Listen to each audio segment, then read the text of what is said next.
እሺ እባክሽ ህክምናው እንዴት ነበር እባክሽ? ታክም ያለው መድኃኒት ታዞልኛል። ታዲያ የታል መድኃኒትሽ? መድኃኒቱ አልገዛውኝም፣ ብር ስላነሰኝ ልወስድ መጥቼ ነው። ህመሙ ምንድነው አሉሽ? ጨጓራ ነው። እውነቱን ንገሪኝ። እየዋሸሽኝ ነው? ለምን ዋሻለሁ? ይሄ እኮ የራሴ ነገር ነው። የራሴ ነገር ነው?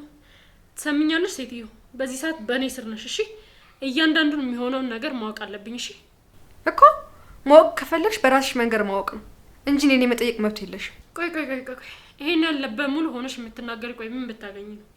ትሰሚኛለሽ? ይሄን የምትመኪበትን ነገር በደቂቃ ውስጥ ነው ማፈራረስልሽ። እሺ ትሰሚያለሽ? ፈርቼሽ አይደለም እሺ የፈለግሽው ነገር ስታደርጊ ዝም እምልሽ። ምን አንቺ ውዳቂ እኔ ነው እንደምታወሪ? አዎ አንቺን ነው። ስሚኝ ጀግና ሆነሽ ሳይሆን ያለውበት ሁኔታ ነው አንቺ እንድፈራ ያደረገኝ፣ ሌላ ምንም አይደለም። ምንድነው አንቺ ያለሽበት ሁኔታ? እስቲ ንገሪኝ። ባሌ ላይ ስለማገጥሽ ነው? ስሚ እኔ አላማና ተስፋ አለኝ፣ ነገን አስባለሁ። አንቺ ግን ባዶ ነሽ። ተስፋ ከሌለው ሰው ጋር ንግግር ማድረግ ደግሞ ጭራሽ አያስፈልግም። ሴትዮ ቆይ ለምን አትተኝም? ቆይ ለምን ሴጣን ትሆኝብኛለሽ? ለነገሩ ድሮስ ማን ሆንሽና?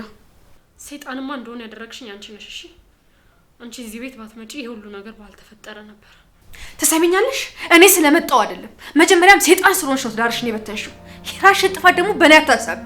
ስሚ ከዚህ በኋላ ደግሞ አጠገቤ እንዳትደርሽ። ምን? አዎ አጠገቤ እንዳትደርሽ። ድሮም ሴጣን በሰው ነው የሚያሳብ